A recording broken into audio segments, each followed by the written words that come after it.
Hi Brody, it's Miss Stephanie. I hope that you're doing well, and I wanted to make this video so that you can see me and I could tell you a story. I miss you.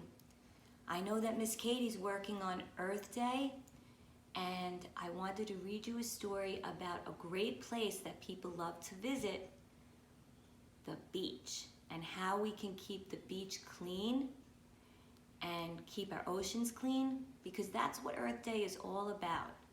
Appreciating our earth and keeping it clean and taking care of it. So I'm going to read you a short story and show you some seashells I have, okay? And talk to you about how you can do your part in keeping our beaches clean. My dog Lucky came along and he's wearing his hat. You should always protect your skin at the beach by wearing a hat and your sunscreen. Okay, so let's take a look at this book called Sea Creatures. The beach is an exciting place to visit, but it is more than just a place to swim and play. Waves are always carrying the remains of sea creatures to the shore, leaving a wonderful collection of beach wash things for you to discover. One of those things is a sand snail. If you look at a sand snail, it's a tiny little seashell like this. You really have to hunt for these, but inside, snails live. So this is cool. This is like their little house on the beach. So that's something you may want to look for when you're at the beach neck this summer. Another thing that's super cool is something called a sea egg. And Miss Stephanie has one. This is what a sea egg looks like. The egg-like shape and knobby surface of sea eggs make them one of the most interesting beach wash things. They do come from the sea, but they are not eggs. What could they be? Sea eggs are the skeletons of animals called sea urchins. The living sea urchin has spines all over it, which move by means of a ball and socket joint, like your shoulder. The knobs on the sea eggs are the balls from these joints.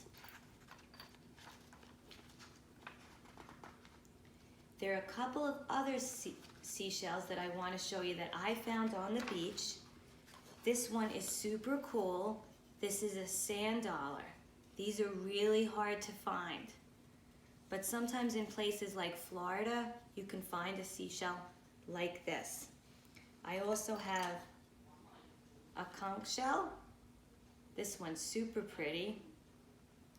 And they're all interesting colors, white and brown and light brown, and some of them even have a little bit of pink on them.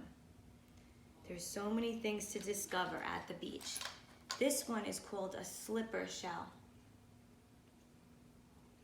Okay, when we go back to school, I'm going to bring these so you can see them all in person.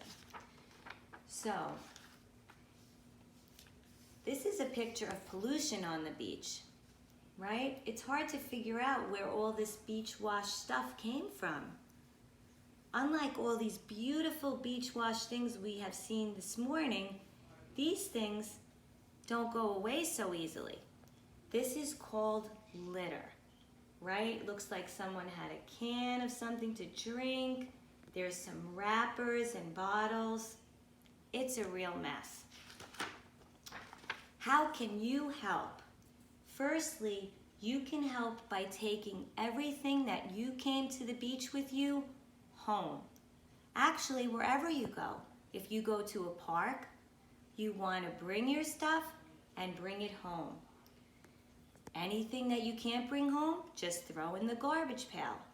There's garbage pails all around the beaches and parks for you to do that. That's how you can do your part to keep our beaches clean. I miss you, Brody, and I'll see you soon, and I'll see you on a FaceTime call on Monday with Miss Katie in your class. Bye, buddy.